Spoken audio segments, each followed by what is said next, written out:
you'd have to say at the beginning we were writing songs, and as musicians playing songs for ourselves that suited our own style and came from us, and was just, we were portraying our identity in these songs and being pretentious enough to believe that there was somebody who actually might be wanted to listen apart from your mum.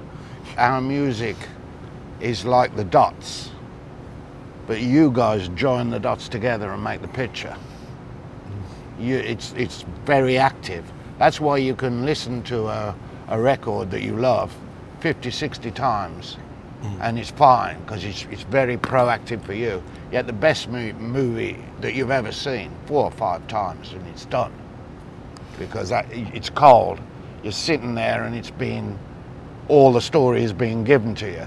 Whereas music, you actively participate in making what the story is. Music is ultimately trivial and ultimately important too at the same time, but it can be enormously enlightening.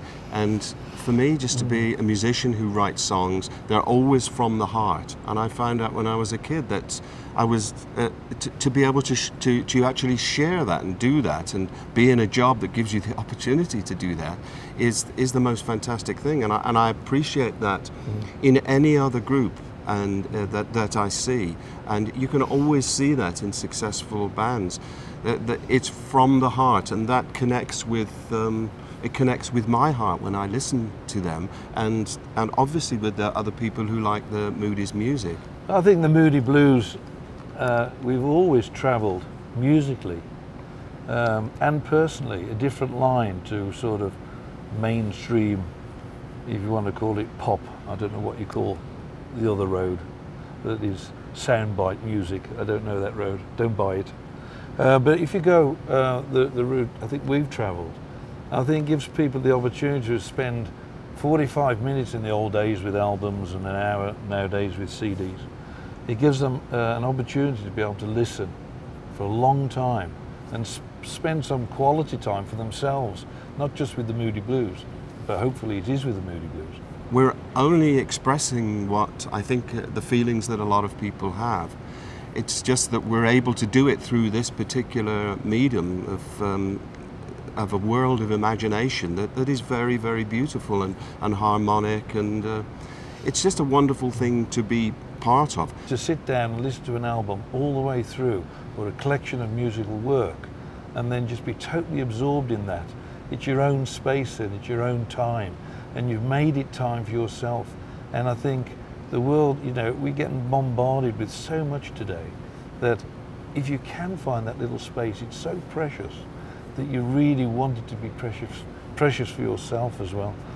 I don't understand a lot of the time the identity thing, but all you can do is make sure that you sing it and play it from the heart and give your all, and you're true to your own I hesitate to say the word gift, because I don't believe in the word talent either. I think it's just a desire people have a desire to play music, and they put the effort in and they get the reward. Moody Blues actually attract a lot of different type of people, huge, I mean, an enormous spectrum of people.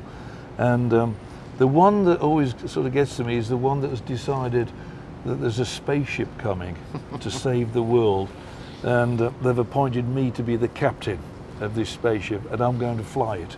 Yeah. And you look and say, well, that's an interesting scenario. Yeah.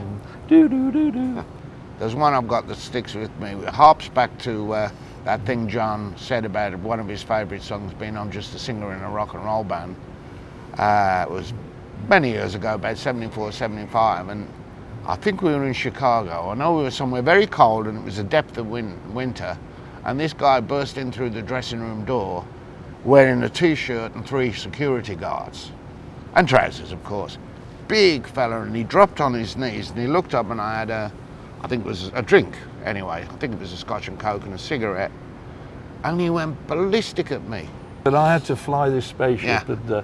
but they could never tell me where it was. Yeah. And do I get to go in the flight simulator first, you know? Yeah. We know one thing for sure, if John was going to fly it though, it was going to be white. Only drives white cars. He said, I've been preparing my body as a temple. I saw the secret message in your songs. And I'm saying, how dare you desecrate your body? And I'm going, uh-oh.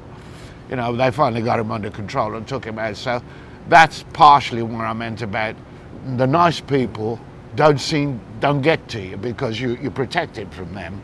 And so nice people say, oh, can I go? And they say no, and they say, oh, fine, you know, and they do.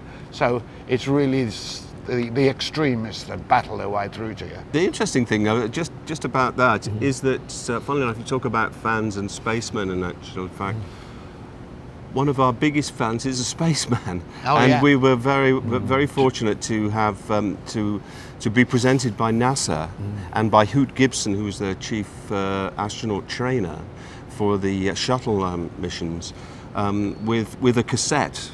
Funny enough, they'd bootlegged it, but they'd recorded it all onto this little cassette. But it did something like 24 or 240 million miles around the Earth, this little cassette. And Hoot and the guys from NASA were always would come and see us, and when we're down in that sort of in that part of the world. And so it's, although you joke about it, you know, a lot of these things really do come true. And maybe one of the most influential spacemen in the world is a fan of the Moody's, and it was